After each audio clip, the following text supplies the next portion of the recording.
Physics Part 131. An electric kettle is rated 2.2 kilowatt, 240 volt.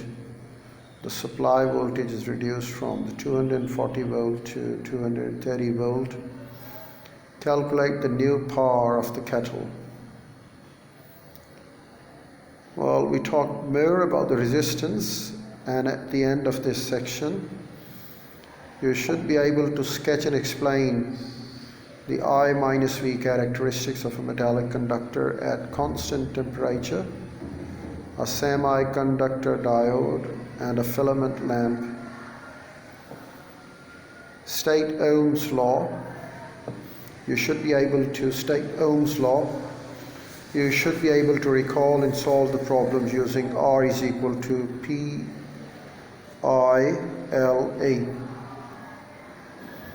Ohm's law. The relation between the potential difference across an electrical component and the current through it may be investigated using the circuit. For example, if a filament lamp is to be investigated, adjust the voltage across the lamp and measure the corresponding current and voltage. The variation of the current with the potential difference is shown in the figure. The resistance R of the lamp can be calculated from R is equal to VIL. At first the resistance is constant, where the graph is a straight line, but then the resistance increases with the current, where the graph curves. If the lamp is replaced by a length constraint, the constrained wire, the graph of the result is as shown in the figure.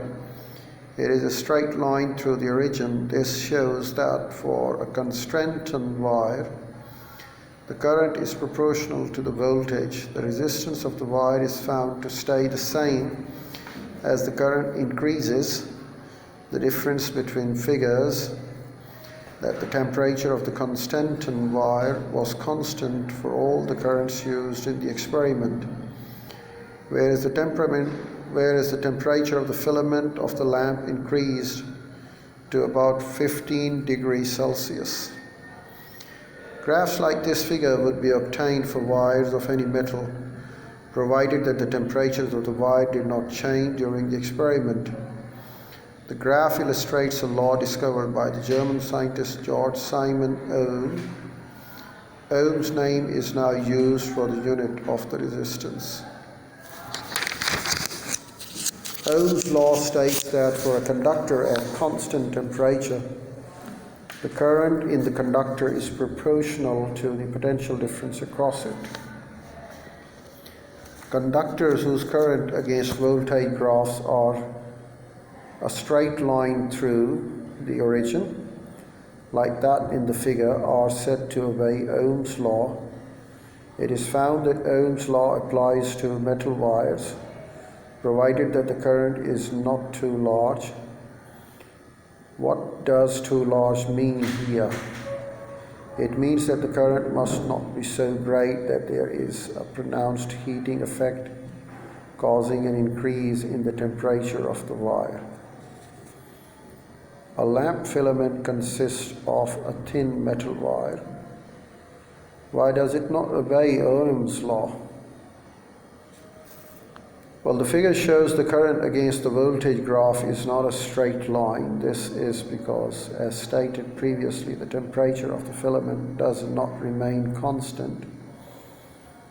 The increase in current causes the temperature to increase so much that the filament glows. Current voltage graphs. When other devices are tested in the same way, current voltage graphs like those in the figure are obtained. We have already met the thermistor as a type of electrical resistance. Thermometer. Thermistors are made from semiconducting material. If a thermistor is held at a constant temperature in a water bath, its current voltage graph is a straight line. And at a higher temperature, the gradient is steeper, showing that the resistance is lower.